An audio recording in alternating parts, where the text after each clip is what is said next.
Bonjour, on se retrouve pour corriger l'exercice 4 du chapitre fraction, donc qui porte la référence 620. Alors on nous demande d'effectuer des calculs d'expression et de les écrire sous forme irréductible. Bien, donc là on commence par le petit a, on a une somme, 2/5 plus 1, donc on sait qu'on a besoin de mettre au même dénominateur pour pouvoir additionner deux fractions, donc il suffit évidemment donc de remplacer 1 par une fraction de dénominateur égale à 5, c'est-à-dire la fraction 5/5. On se retrouve avec une somme de deux fractions qui ont donc le même dénominateur, et donc c'est égal à 2 plus 5 sur 5, c'est-à-dire 7/5. 7 et 5 sont des nombres premiers, et donc cette fraction est irréductible.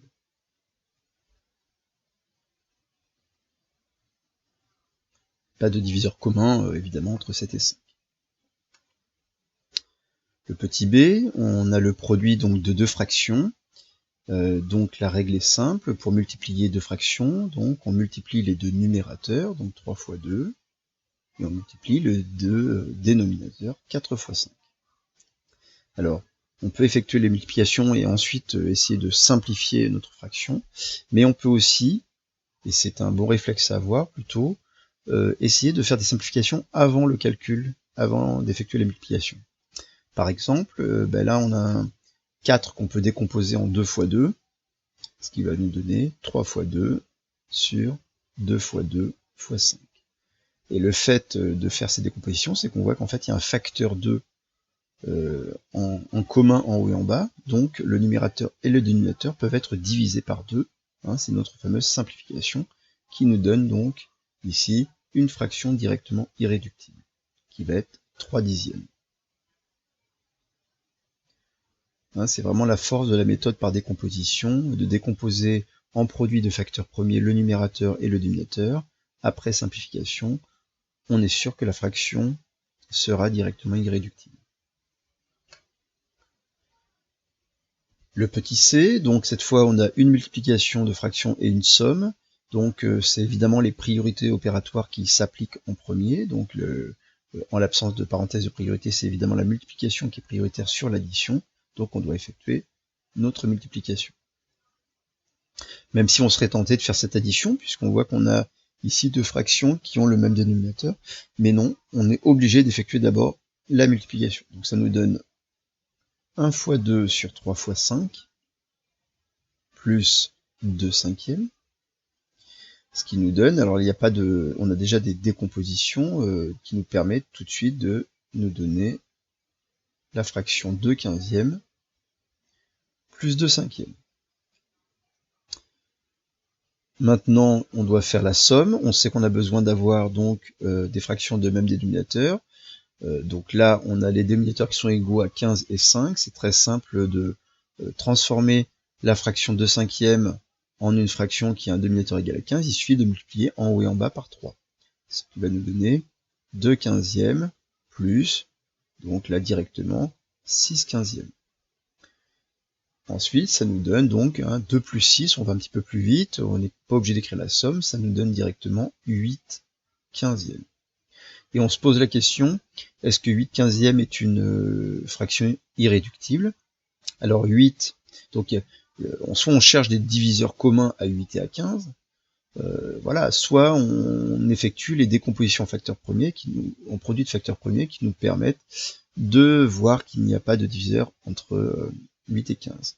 Alors, mais là, de tête, c'est assez simple, puisque 8, c'est n'est divisible que par 2, 4 et 8. 1, évidemment, mais ça ne nous intéresse pas. 15, c'est divisible par 3, 5 et 15. Et 1. Donc, il n'y a pas de diviseur commun. Et donc, cette fraction est irréductible.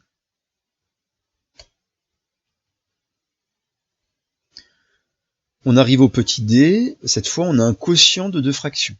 Donc la règle est simple, ce quotient donc raconte une division, c'est une division de deux fractions. On ne sait pas diviser des fractions, par contre on sait transformer une division en une multiplication, puisqu'on a une propriété qui nous dit que diviser un nombre, ça revient à multiplier par son inverse. Donc la fraction 3/5 est divisée par la fraction 2/5, cela signifie que la fraction 3/5, on va la multiplier par l'inverse de la fraction 2/5. Et l'inverse de la fraction 2/5, c'est évidemment la fraction 5/2. On inverse le numérateur et le dénominateur. Donc on avait une division qu'on a transformée en multiplication, ce qui nous donne 3 fois 5 sur 5 fois 2. Là, on trouve un facteur commun à nos deux produits, du numérateur et du dénominateur. Donc c'est comme un diviseur commun du numérateur et du dénominateur qui est 5. Donc on peut simplifier. Et ça nous donne donc la fraction 3/2 qui est irréductible.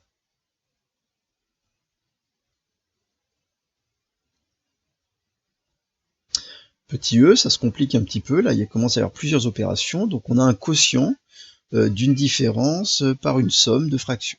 Alors, il faut se souvenir que cette barre de fractions tient lieu de parenthèses. Autrement dit, c'est comme si on avait des parenthèses de priorité. Et donc, cette soustraction qui se trouve être au numérateur et cette addition qui se trouve être au dénominateur sont prioritaires sur la division, donc représentée par la barre de quotient. Donc, on va commencer par cette soustraction, et puis à la même étape, on va faire la somme aussi. Alors, je dois calculer 3/2 moins 10/6. Évidemment, j'observe mes dénominateurs, c'est pas le même dénominateur, donc je dois me débrouiller pour que les deux fractions aient le même dénominateur. Et là, c'est assez simple de voir qu'il suffit de multiplier 3 et 2 par 3 pour obtenir un dénominateur égal à 6. De multiplier en haut et en bas par 3. Donc ça va nous donner la fraction 9/6 moins 10/6. Dans le cas de la somme donc, qui est au dénominateur, dont on peut le faire directement à cette étape-là, les dénominateurs sont 7 et 3. Donc on doit les mettre au même dénominateur. Alors cette fois, 7 n'est pas un multiple de 3, donc il faut qu'on trouve un multiple commun à 7 et à 3. Le plus petit multiple commun à 7 et à 3, ça va être 21, c'est-à-dire le produit des deux. Donc ma première fraction de 7e, je vais multiplier en haut et en bas par 3, ce qui va me donner 6/21. Quant à la deuxième fraction, je vais multiplier le numérateur et le dénominateur par 7. Ça va me donner 7/21. Vous voyez que comme ça, on se retrouve bien avec deux dénominateurs égaux. Et donc, on va pouvoir faire la somme. Donc, au numérateur, j'ai une soustraction, 9/6 moins 10/6. Donc, ça fait 9 moins 10/6, c'est-à-dire moins 1/6. Au dénominateur, 6/21 plus 7/21, c'est égal à 6 plus 7 sur 21, c'est-à-dire 13/21. Cette fois, il nous reste à donc effectuer cette division. On se ramène un petit peu comme le cas numéro D, du petit d, et donc on sait que finalement ce quotient moins 1/6 est divisé par 13/21, c'est un petit peu comme si ce moins 1/6 était donc multiplié par l'inverse de 13/21. L'inverse de 13/21, c'est 21/13. Bien. Alors là, on va faire deux choses. D'abord, on va régler le problème du signe du résultat. On voit qu'ici, on a ici moins 1 sur 6, c'est le quotient d'un négatif par un positif. La règle des signes s'applique, et donc ça c'est un nombre négatif. Et 21/13 est un nombre positif, donc le produit d'un négatif et d'un positif, ça va être négatif. Bien. Ensuite, on utilise la multiplication, on utilise donc la formule pour la multiplication de deux fractions, donc ça me donne 1 fois 21 sur 6 fois 13. Donc pareil, je pourrais effectuer les multiplications, mais on va décomposer pour pouvoir simplifier, puisqu'on a besoin d'avoir un résultat sous forme de fraction irréductible. 21 n'est pas un nombre premier, 21 peut se décomposer facilement. Donc le 1, il ne sert à rien, on l'enlève, mais le 21, c'est 3 fois 7. 3 est un nombre premier et 7 aussi, donc on va décomposer 21 en 3 fois 7. 6 n'est pas un nombre premier, il se décompose en 2 fois 3.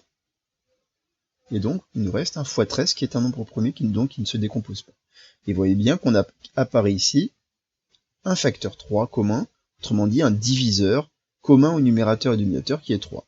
Donc on peut simplifier, et il va nous rester moins 7 26e.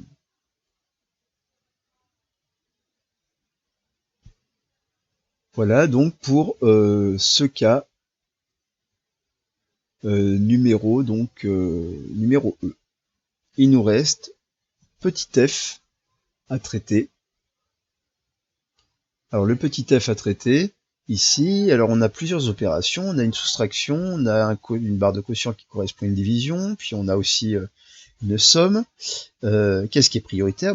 Rappelez-vous que cette grande barre de quotient, c'est comme si on avait des parenthèses de priorité. Donc en fait, c'est cette somme qui va être prioritaire. Alors, on va donc écrire, on va garder le 3, on va garder le 5, le diviser, et on va s'occuper de ce 1 plus 1 tiers. Le 1 plus 1 tiers, c'est comme tout à l'heure, il faut mettre au même dénominateur, donc 1, on va évidemment le remplacer par 3 tiers, et on obtient 3 tiers plus 1 tiers. Ce qui nous donne 3 moins 5 sur 3 tiers plus 1 tiers, c'est égal à 3 plus 1 sur 3, c'est-à-dire 4 tiers. Donc ensuite, on se ramène à cette division-là, qui va être prioritaire sur cette soustraction, et donc, ce nombre 5, il est divisé par 4 tiers, et on sait que ça correspond à ce que ce nombre 5 soit multiplié par l'inverse de 4 tiers, c'est-à-dire par 3 quarts. Donc là, vous devez savoir multiplier un entier par une fraction, vous savez que, en fait, seul le numérateur va être multiplié par ce nombre. Donc ça va donner du 5 fois 3 sur 4. On obtient donc 3 moins 15 quarts. Et maintenant, on a de nouveau une mise au même dénominateur. Donc 3, c'est égal à 12 quarts. Donc c'est 12 quarts moins 15 quarts. Ce qui nous donne 12 moins 15 sur 4. Autrement dit, moins 3 quarts. Qu'on peut écrire moins la fraction 3 quarts. 3 quarts étant une fraction irréductible. Et donc, on a répondu à notre problème. Voilà pour cet exercice numéro 4. Au revoir.